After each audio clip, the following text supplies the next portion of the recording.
नमस्कार, आप सभी स्टूडेंट्स का स्वागत है हमारे यूट्यूब चैनल में। आज का यह वीडियो उन सभी स्टूडेंट्स के लिए है जो HPJOAIT यानी Himachal Pradesh junior office assistant IT के एग्ज़ाम की तैयारी कर रहे हैं।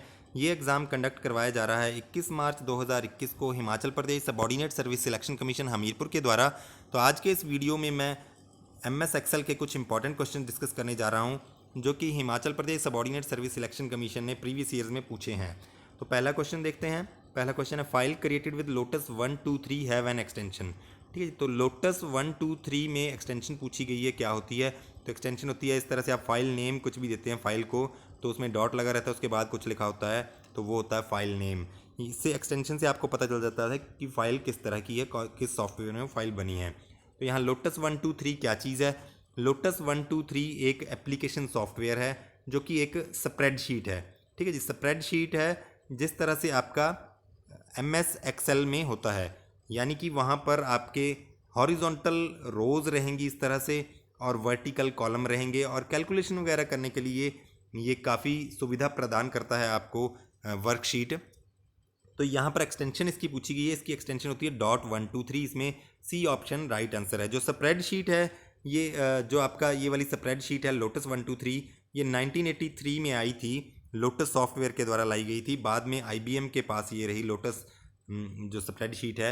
तो इसका जो है 2013 से इसको जो है पुल आउट कर लिया है मार्केट से, इसको बंद कर दिया गया है, लेकिन फिर भी अभी कुछ लोग यूज़ करते हैं लोटस 123। लेकिन MS जो एक्सेल है उसकी लोकप्रियता की वजह से ये अब ख़त्म हो चुकी है। इसी तरह से बहुत सारी और भी स्प्रेडशीट्स होती हैं, जैसे आपकी लिब्रे ऑफिस में आपको मिल जाती है स्प्रेडशीट, बहुत बढ़िया काम होता है यहाँ पर भी।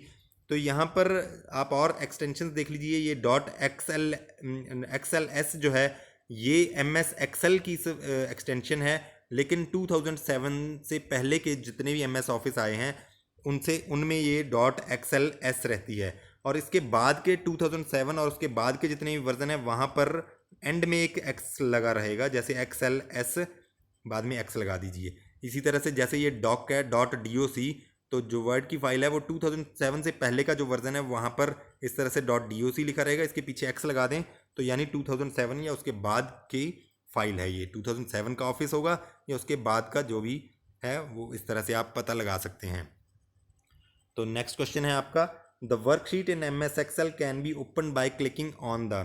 ठीक है, MS एक्सेल में आप वर्कशीट को किस तरह से ओपन कर सकते हैं? इस तरह से आपकी MS एक्सेल में वर्कशीट रहती है, इस तरह से हॉरिजॉन्टल आपकी रोज रहती हैं, वर्टिकल कॉलम्स रहते हैं। इस साइड ऊपर आपका जो है टॉप में लेफ्ट साइड कॉर्नर में एक ऑफिस बटन रहता है।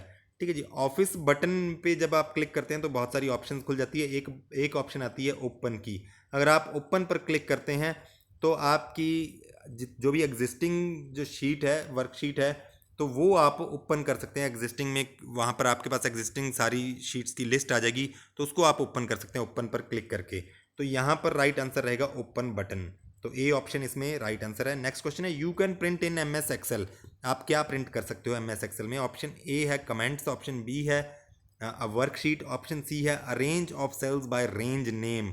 तो इसमें जो राइट आंसर है वो है ऑल ऑफ दीज, सभी चीज़ों को आप प्रिंट कर सकते हैं। रेंज क्या होता है? देखिए आपका इस तरह से मैंने बताया है कि MS एक्सेल में वर्कशीट किस तरह से रहेगी। इस तरह से रोज़ हैं आपकी हॉरिजॉन्टल और वर्टिकल आपके कॉलम्स हैं। कॉलम जो है आपके इस तरह से ABC इनका नाम रहता है, और जो हॉरिजॉन्टल रो हैं उनका नाम इस तरह से 1 2 3 4 इस तरह से रहेगा। ठीक है जी, तो ये जो इसका इंटरसेक्शन है वो होता है सेल। जैसे ये फर्स्ट वाला सेल है, इसका नाम रहेगा A1, क्योंकि A वाला ये कॉलम है और फर्स्ट ये रो है, तो इसका इंटरसेक्शन ये रहेगा। ठीक है जी, और ये वाला जो सेल है इसका एड्रेस क्या रहेगा? इसका एड्रेस रहेगा, आप देखिए कि इसमें कॉलम कौन सा है, C कॉलम है, और ये रो कौन सी है? रो है आपकी थर्ड, तो C3। तो आपको रेंज जब भी लिखनी है तो आप इस तरह से लिखेंगे, यहाँ से यहाँ तक का आपको सिलेक्ट करना है डाटा, आपको कुछ इसकी कैलकुलेशन करनी है, जितने भी आपने नंबर लिखे उनका सम करना है मान लीजिए सभी का। तो आप कैसे कर सकते हैं इस पूरी रेंज को? या तो आप माउस से सिलेक्ट कर लीजिए, या फिर इस तरह से एड्रेस बार में A1 आप इस तरह से लिख सकते हैं, A1 से C3। तो आपका ये पूरे का पूरा क्या हो जाएगा? पूरी ये रेंज सिलेक्ट हो जाएगी। आप फार्मूला में ये रेंज लिख सकते हैं, सम के बाद आप ये पूरी रेंज लिख सकते हैं, तो ये आपका रेंज जो है वो सिलेक्ट हो जाएगा सारा। ठीक है जी, नेक्स्ट आपका क्वेश्चन देखते हैं। नेक्स्ट क्वेश्चन आपका है, नेक्स्ट क्वेश्चन आपका प्रिंट के बाद आ जाता है, by which menu in Excel you can ungroup data. ठीक है जी, एक्सेल में आप अनग्रुप किस तरह से कर सकते हैं डाटा को। देखिए, ग्रुप और अनग्रुप के डाटा का एक ऑप्शन रहता है आपके पास, डाटा मेन्यू रहता है मेन्यू बार में, तो वहाँ पर आप क्लिक करेंगे तो आप अपने डाटा को ग्रुप कर सकते हैं या अनग्रुप। ग्रुप या अनग्रुप होता क्या है, आपके पास मान लीजिए इस तरह से एक्सेल की शीट है, ठीक है जी, आपके पास बहुत सारा डाटा है, ठीक है जी, कुछ डेटा आपका इस तरह से है, आपके पास दो माउस हैं, आपने उनका प्राइस लिख लिया है, ठीक है, प्राइस लिखा और यहाँ पर एंटर कर दिया है, ठीक है। इसी तरह से आपके पास तीन मान लीजिए कीबोर्ड हैं, उनका भी आपने प्राइस लिखाया। तो इस तरह से बहुत सारी और भी चीज़ें हो सकती हैं। जब डाटा बहुत ज़्यादा बड़ा हो जाता है तो आप उस डाटा को आप देखना चाहते हैं जब अलग अलग उसमें कि इसका सम कितना है, आपके पास माउस का सम कितना था, तो आप इसको ग्रुप कर सकते हो। डेटा वाली मेन्यू में जाकर आप सिलेक्ट कर सकते हो ग्रुप को, तो इसको ग्रुप बना सकते हो आप। इस तरह से इनका भी ग्रुप बना सकते हो अलग अलग, फिर इनको आप हाइड भी कर सकते हो, ठीक है जी, हाइड कर सकते हो। तो प्लस का साइन आ जाएगा जब हाइड करोगे, तो यहाँ पर प्लस पर क्लिक करोगे तो ये ओपन हो जाता है इस तरह से पूरा, ठीक है। तो ये जो है ग्रुप का मतलब ये रहता है कि आपको ईजी हो जाता है डाटा अपना देखना, अरेंज हो जाता है अच्छे ढंग से। तो उसको आप अनग्रुप भी कर सकते हो। तो अनग्रुप भी कहाँ से कर सकते हो, वो डेटा मेन्यू में जाकर ही। नेक्स्ट क्वेश्चन है, which Excel feature enables predefined layout to selected tables in the worksheet. ठीक है, प्री डिफाइंड लेआउट रहते हैं, पहले से ही डिफाइन किए हुए हैं लेआउट की, आपका टेबल किस तरह से दिखेगा, इस तरह से दिखेगा, ठीक है जी, या फिर इस तरह से दिखेगा, उसका फॉन्ट साइज़ क्या रहेगा, ठीक है जी। तो इस तरह से वो सारी चीज़ें प्री डिफाइंड रहती हैं लेआउट में। तो ये आप कैसे सिलेक्ट कर सकते हो, तो ये आप ऑटो फॉर्मेट से कर सकते हो। इसमें राइट ऑप्शन है ऑटो फॉर्मेट। लेकिन ये जो ऑटो फॉर्मेट है 2003 और उससे पहले के जितने भी वर्जन हैं वहाँ पर तो आपको मेन्यू ऑप्शन में देखने को मिल जाता था ऑटो फॉर्मेट। लेकिन अभी जो है आपको क्विक एक्सेस मेन्यू में ये सिलेक्ट करके लाना पड़ता है। आप सिलेक्ट कर सकते हो चीज़ें, ठीक है जी, वहाँ से आप इसको लेके आ सकते हो क्विक एक्सेस मेन्यू में, क्विक एक्सेस बार में। तो यहाँ से आप इस तरह से ऑटो फॉर्मेट कर सकते हैं चीज़ों को। तो ये हम सारी चीज़ें देखेंगे जब एक्सेल प्रैक्टिकल करेंगे, आप खुद भी प्रैक्टिकल कीजिए इन चीज़ों का। नेक्स्ट क्वेश्चन है, how many types of cell references are available in MS Excel.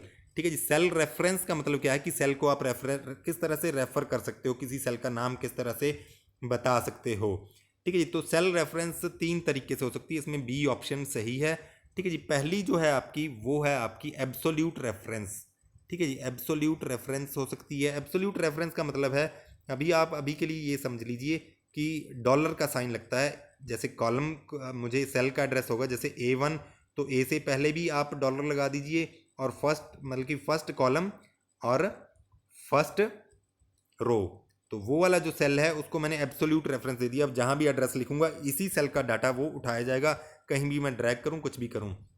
तो ये होती है, मतलब कि आप अभी के लिए ये समझ लीजिए, प्रैक्टिकली मैं करके बताऊंगा आपको ज़रूर, तो वहाँ पर आपको ये चीज़ें ज़्यादा समझ में आ जाएंगी। ये हो गया आपका एब्सोल्यूट रेफरेंसिंग। इसके बाद आ जाता है आपका मिक्स्ड रेफरेंसिंग, ठीक है जी। मिक्स्ड रेफरेंसिंग आपके पास किस तरह से है कि एक के आगे तो डॉलर का साइन लग गया, लेकिन दूसरी चीज़ के आगे, यानी कि आपका इस तरह से आपने जो आपका वर्टिकल जो आपका कॉलम है उसके आगे तो आपने डॉलर का साइन लगा दिया, लेकिन जो हॉरिजॉन्टल रो है उसके साथ आपने डॉलर का साइन नहीं लगाया। तो चीज़ें जो है, वर्टिकल कॉलम जो है आपका, वर्टिकल कॉलम है वो फिक्स्ड रहेगा, लेकिन आपके हॉरिजॉन्टल जो रोज़ का डाटा है वो चेंज होता रहेगा, ठीक है जी। इसी तरह से ये होगी आपकी एब्सोल्यूट रेफरेंसिंग, मिक्स्ड रेफरेंसिंग। इसी तरह से एक होती है रिलेटिव रेफरेंसिंग, ठीक है जी। रिलेटिव रेफरेंसिंग में जो भी आप लिखते हैं, जैसे कि A1 फर्स्ट सेल का एड्रेस है, तो डॉलर का साइन कहीं भी नहीं लगेगा। तो इस तरह से ये 3 रेफरेंसिंग है, कहीं कहीं पर आपको 2 भी मिलेंगी जो गलत है। नेक्स्ट क्वेश्चन है, operations of combining 2 cells into a single cell in Excel is refer to as. Excel में इस तरह से आपने देख लिया है कि सेल्स बने रहते हैं। कई बार क्या है, आप कुछ डेटा लिखते हैं या हेडिंग लिखनी हो आपको, ठीक है जी, तो आपकी या तो कई बार डेटा इस तरह से बहुत सारे ओवरफ्लो कर जाता है, या फिर क्या है, अगर छोटा भी है और लेकिन आपको ये पूरे का हेडिंग देना है, तो आप इन सभी को, सारे सेल्स को इनको सिलेक्ट कर सकते हो। तो इनको आप कर सकते हैं सेंटर एंड मर्ज या मर्ज। तो यहाँ पर जो राइट ऑप्शन है कि क्या है, क्वेश्चन क्या पूछा गया है, operation of combining 2 cells into a single cell, तो उसको क्या कहेंगे, मर्ज सेल, ठीक है जी, मर्ज सेल। तो ये आपको ऑप्शन मिल जाती है। नेक्स्ट क्वेश्चन है, in Excel charts are created using which option. Excel के अंदर आप चार्ट्स क्रिएट कर सकते हैं, आपके पास जो भी डाटा है, ठीक है जी, उसको आप अच्छे ढंग से देख सकते हो। ठीक है जी, कोई क्राइम हुआ है, किस तरह से क्राइम हो रहा है, किसी एरिया में, किस ईयर में कैसे हो गया, तो पाई चार्ट्स इस तरह से आप बना सकते हो। ठीक है, डिस्ट्रीब्यूशन उसमें देख सकते हैं, परसेंटेज देख सकते हैं। इस तरह से आप बार डायग्राम बना सकते हैं, बार चार्ट्स बना सकते हैं इस तरह से। ठीक है जी, तो यहाँ पर आप चीज़ें देख सकते हो बहुत सारी, कम बल्कि आपको विजुअली देख के ही चीज़ें पता चल जाती हैं। तो बहुत सारे चार्ट्स हैं आपके पास, 2D 3D के ऑप्शंस रहते हैं। आप खुद एक्सेल खोल के देखिए, वहाँ पर चार्ट प्रिपेयर करने की कोशिश कीजिए, तो आपकी तैयारी और भी ज़्यादा अच्छी होगी। तो उम्मीद है आपको आज का ये वीडियो पसंद आया होगा। इसी तरह के वीडियोस देखने के लिए लाइक करें, शेयर करें, सब्सक्राइब करें हमारे यूट्यूब चैनल को। धन्यवाद।